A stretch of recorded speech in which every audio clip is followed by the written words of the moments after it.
Okay, we are doing part A. So remember, for proving, we have to start from the more complicated side. So we all agree in part A, the more complicated side is the right-hand side.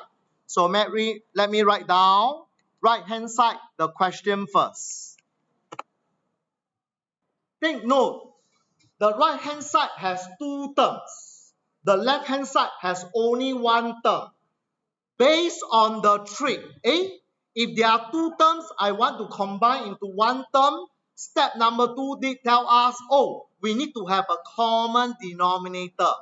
Combined by a common denominator. But there's no denominator here. So remember, let's go back to our best friend. Our best friend are sine and cosine. And remember, we can rewrite our cotangent as cosine over sine. So let me rewrite the expression first. So remember, there's a cotangent square. It must be a cosine square over a sine square. So now I will need to combine. So if you can't see, this is over 1. This is over sine square. Alright? I want to combine into a single denominator.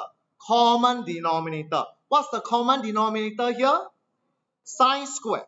So remember, teacher, it still looks complicated. Why? We need to use another very key step called F for factorize. Can we factorize the numerator? Yes, we can. Take note, we can factorize the cosine square to get sine square plus cosine square. So notice the bracket term. It's a square term. If I refer back to my formula sheet, if you are not familiar with, so let me go back. Sine square plus cosine square equal 1. This also means that cosine square plus sine square must be equal to 1. So let me input it. It must be equal to 1. So if sine square plus cosine square equal to 1, teacher, after I make the square term sine square plus cosine square equal 1, I simplify the numerator. Cosine square over sine square is just equal to cotangent square. Is this equal to my right hand side? Yes. Have I proven? Yes. And we are done for part A.